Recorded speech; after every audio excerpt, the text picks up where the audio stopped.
Hello guys, are you a book? Because a book can only be read by a book.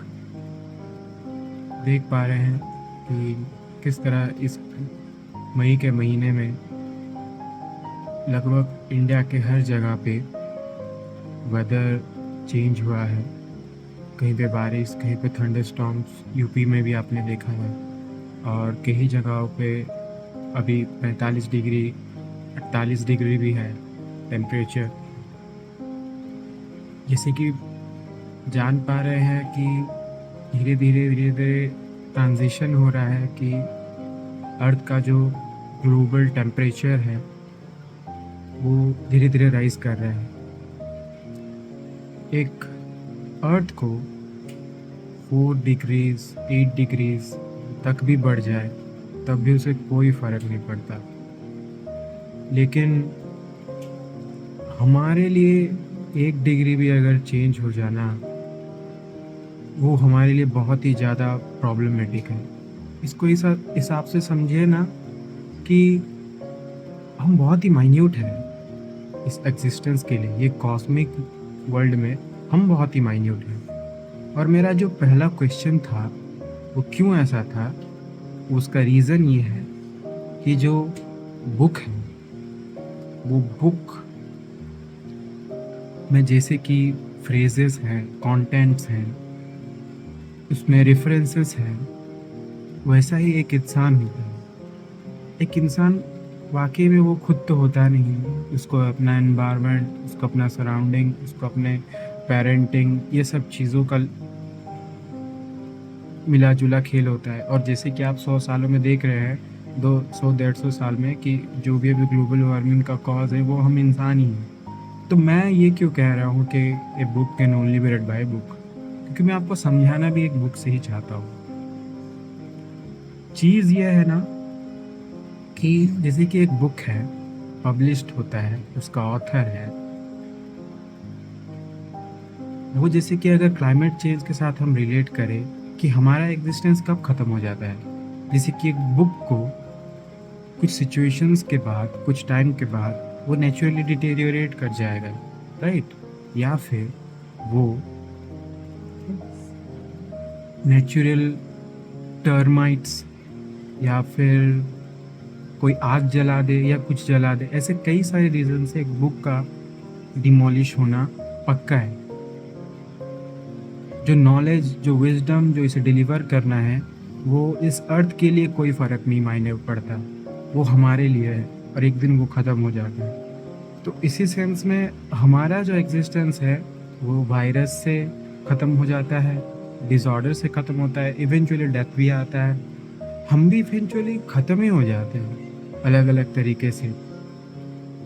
लेकिन जो ये minute सा change है, ये जो बुक ने जो हरकत दिखाई है अपने आप को नेचर से अलग दिखाने का, उसकी वजह से बुक को ही फ़र्क पड़ता है, बुक को ही अपना प्रॉब्लम सहना पड़ेगा, हमको नहीं। एक कहावत ही है ये, जो कि मैंने ही बनाई है। सो मैं बोलने को ये चाह रहा हूँ ना कि मैं आपको जो भी भेज रहा हूँ इसका कोई ऐसा मोटिव नहीं है कि आप इससे कुछ आगे बढ़ाएं या कुछ करें, ये आपके ऊपर रहता है।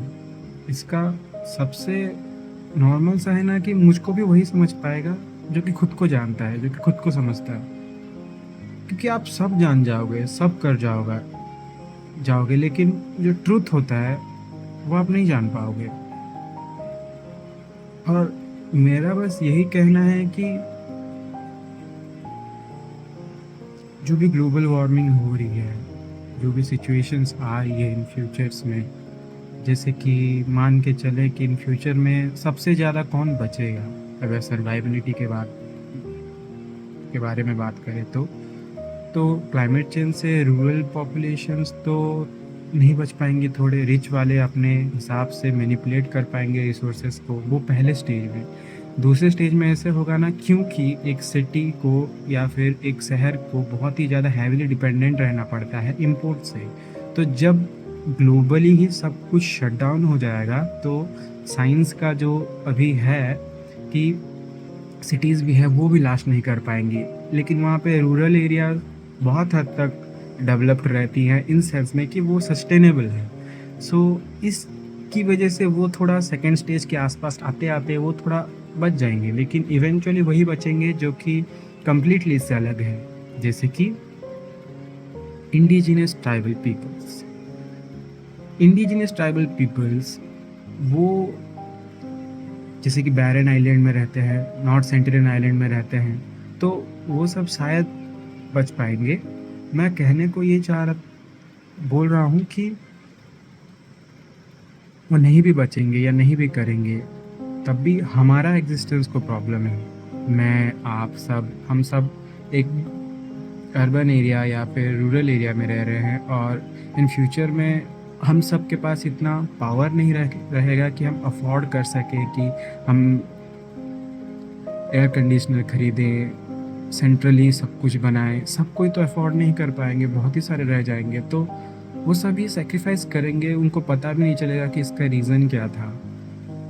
और मैं सीरियसली नहीं जानता कि एक इंसान से ये कितना इम्पैक्ट हो सकता है कि ये चीज़ चेंज हो जाए। शायद हो, शायद ना हो, बट मैं बस इतना कह सकता हूँ कि एज ए बुक विजडम की तरह बढ़ना चाहिए, विजडम की तरफ बढ़ना चाहिए, और कोई रीज़न नहीं है कि नॉर्मली आप पेड़ों को देखते हो, पौधों को देखते हो, और आप भूल जाते हो कि आप कौन हो। अभी के कई सारे बच्चे होंगे, उनको पूछना आप कभी जाके कि क्या होता है पेड़ लगाना, क्या होता है फ्रूट्स उगाना, क्या होता है उनको प्लग करना फ्लावर्स को, वो नहीं बोल पाएंगे। और फिर बोलेंगे कि हम उनको बोलेंगे कि नेचर को बचाओ, तो कैसे होगा?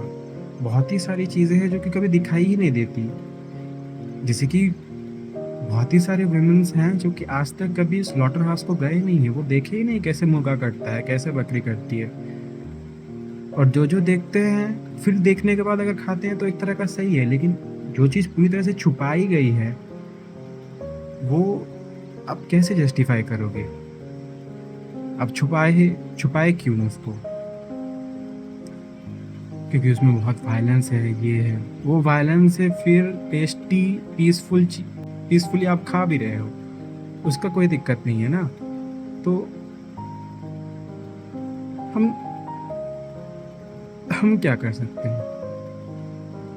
मैं तो एज ए वीगन हूँ, मुझे किसी को क्या कहना है मुझे मतलब फ़र्क नहीं पड़ता, क्योंकि मैं अपने आप को कुछ ज़्यादा नहीं मानता। हमको बस समझाना ये है सबको कि हम अपने आप के लिए कितने ज़्यादा हानिकारक हैं।